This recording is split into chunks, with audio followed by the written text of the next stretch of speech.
हरि ओम तत्सत्। श्रीमते रामचंद्राय नमः। ओम नमः परमहंसास्वादित चरणकमलचिन्मकरन्दाय भक्तजनमानसनिवासाय श्रीरामचन्द्राय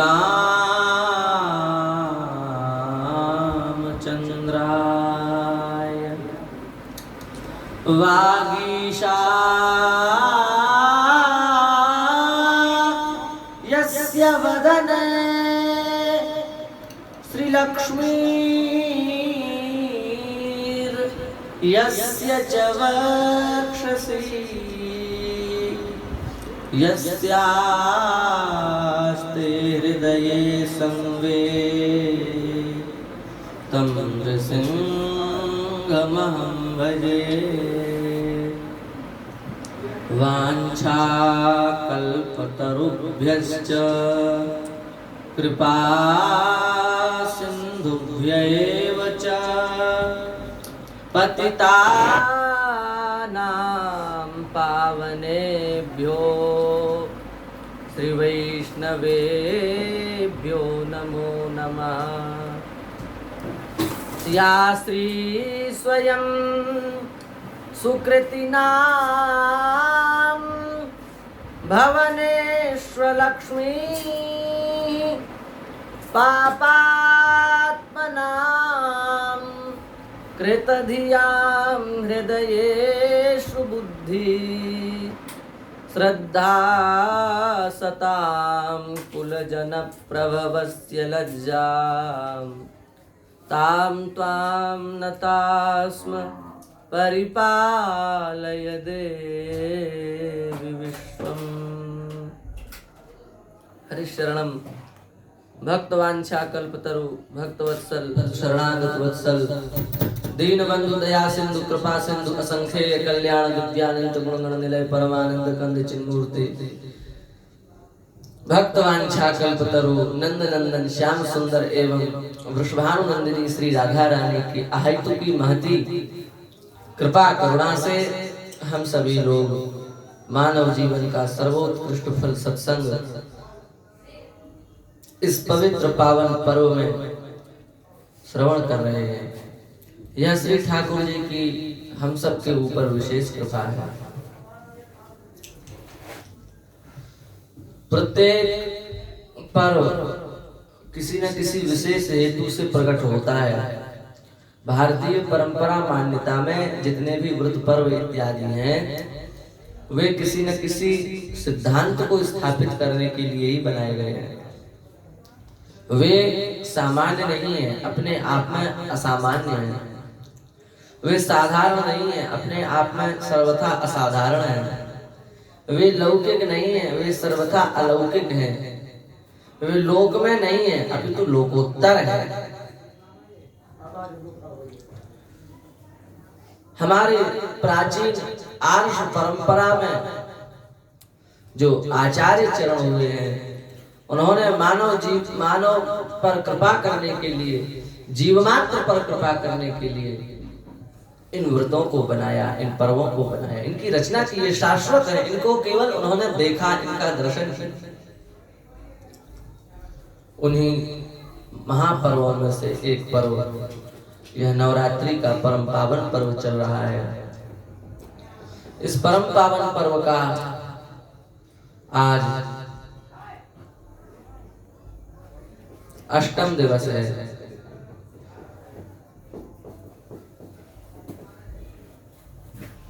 और यह जो अष्टम दिवस है इनकी देवी कौन है हम आपको प्रतिदिन सुनाते हैं।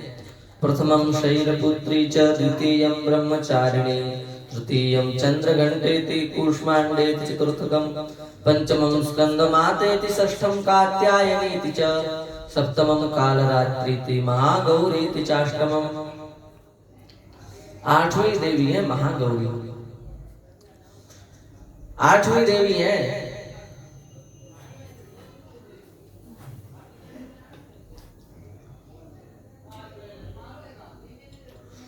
और आठवीं देवी होने के कारण इनकी एक विशेषता है, ये पुराणांतर के अनुसार 8 वर्ष की भी है, 8वीं देवी है और 8 वर्ष की है। शास्त्रों में इनकी बड़ी सुंदर कथा आती है। भगवती गौरी ने भगवान शिव की घोर तपस्या की और घोर तपस्या करने के कारण इनका शरीर अत्यंत कृश हो गया, दुबला हो गया। अन्न से ही देह में चमक है, बिना अन्न के देह की कोई गति नहीं है। तो अन्न जल का त्याग कर देने के कारण उनके शरीर का वर्ण भी काला हो गया, पर उन्होंने अपनी तपस्या का प्रण नहीं छोड़ा। घोर तपस्या की उन्होंने। उस तपस्या से भगवान शिव प्रसन्न हो गए और भगवान शिव ने प्रसन्न होकर के महागौरी जी के लिए दर्शन दिया और दर्शन देकर के अपने मस्तक पर जो गंगा जी है उन गंगा जी से उनको स्नान कराया और स्नान कराते ही उनका जो शरीर कलेवर क्षीण हो गया था वह पुनः कृश हो गया, हृष्ट पुष्ट हो गया और उनका शरीर जो कृष्ण वर्ण का हो गया था वह पुनः अत्यंत निर्मल उज्जवल धवल श्वेत वर्ण का हो गया। इसलिए फिर उनका नाम महागौरी पड़ गया। महागौरी थी चाष्टमम, अष्टमम च महागौरी। महान गौर वर्ण है उनका। एक तो ये कथा है और दूसरी महागौरी की एक और छोटी सी कथा है। जब श्री महागौरी तपस्या कर रही थी तो उनके सुंदर रूप को देख करके एक सिंह आया और सिंह ने विचार किया कि अब हम इनका भक्षण करेंगे, अपनी भूख मिटाएंगे। पर महाराज पशु भी बड़े बुद्धिमान होते हैं। उस पशु ने विचार किया कि ये तपस्या कर रही है और तपस्या के समय में हम किसी का भक्षण करें ये उचित नहीं है, इसलिए अभी हम इनका भक्षण नहीं करेंगे। जब ये तपस्या से उठ जाएंगी तब हम इनका भक्षण करेंगे। ऐसा विचार करके वह सिंह वहीं प्रतीक्षा में बैठा रहा और इसी कारण से वह किसी दूसरी जगह भी शिकार करने के लिए नहीं गया। उसने विचार किया हम कहीं और शिकार करने गए और उसी समय में मान लो ये उठ करके तपस्या करके चली गई तो वहीं बैठा रहा। बहुत समय बीत गया। अब तो भूख के कारण उस सिंह के प्राण झटपटाने लगे। तपस्या में बैठी हुई महागौरी से देखा नहीं गया। वे समझ गई कि एक सिंह हमारी बाहर प्रतीक्षा कर रहा है। जैसे ही महागौरी ने नेत्र खोले, उनके नेत्रों की ज्योति से वह सिंह जलने लगा। उस सिंह ने कहा आप हमारी रक्षा करें, हम आपको भक्षण करने के लिए आए थे, पर हम में ऐसी सामर्थ्य नहीं कि हम आपका भक्षण कर सकें। आप हमारे ऊपर कृपा करें, हे देवी आप हमारे ऊपर कृपा करें। शरणागत दीनार्थ परित्राण परायणे, अपने शरणागत कोई भी हो, चेतन अचेतन कैसा भी हो, सब पर कृपा भगवती करती है, उसकी रक्षा करते हैं। दीनों की आर्तों की परित्राण रक्षा करते हैं, वो यही उनका परायण है, ऐसा उनका स्वभाव है, ऐसा उनका सिद्धांत है। और उन्होंने कहा हे सिंह आज से अब तुम्हें संसार में भटकना नहीं पड़ेगा। जो मेरी शरण में आ जाता है फिर उसे संसार में भटकना नहीं पड़ता है। इसलिए अब तुम्हारा भटकना बंद हो गया और आज से तुम मेरे वाहन बन जाओगे। तब से सिंह भगवती का वाहन बन गया। सिंहो देव्यास्तु वाहनम, भगवती का वाहन सिंह ही क्यों है, उसकी कथा ये है। तो कहने का आशय आप लोग समझ ही गए होंगे।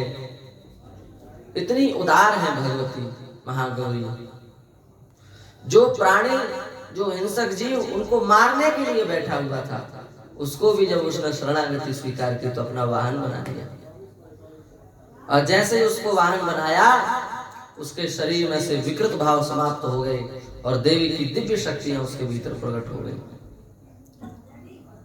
अभी तक तो उसके गर्जना से वन्य पशु ही भयभीत होते थे, पर देवी की कृपा से उसको ऐसी सामर्थ्य प्राप्त हुई, उसकी गर्जना से बड़े बड़े राक्षस भी भयभीत हो जाते थे। ऐसा वह दिव्य भगवती का वाहन बन गया। तो कहने का आशय यही है कि हम सभी लोग, हम सबको पहुंचना वही है। जिस भी रास्ते से, जिस मार्ग से, जिस पंथ से हम जा रहे हैं, हमारी यात्रा चलती रहे, पर गंतव्य वही है। भगवान के चरण कमलों की प्राप्ति, यही हम सबका गंतव्य स्थान है। और बिना वहां पहुंचे न सुखम न परांगति, न तो सुख की प्राप्ति होगी, न किसी गति की प्राप्ति होगी। हम सभी लोग भगवती से ऐसी प्रार्थना करें, वे हम सब के ऊपर ऐसी कृपा करें कि हम सब लोग भी अत्यंत भाव से अपनी उपासना पद्धति के अनुसार भगवान को प्राप्त कर सकें, उनमें अपने चित्त को लगा सकें। इसी भावना के साथ में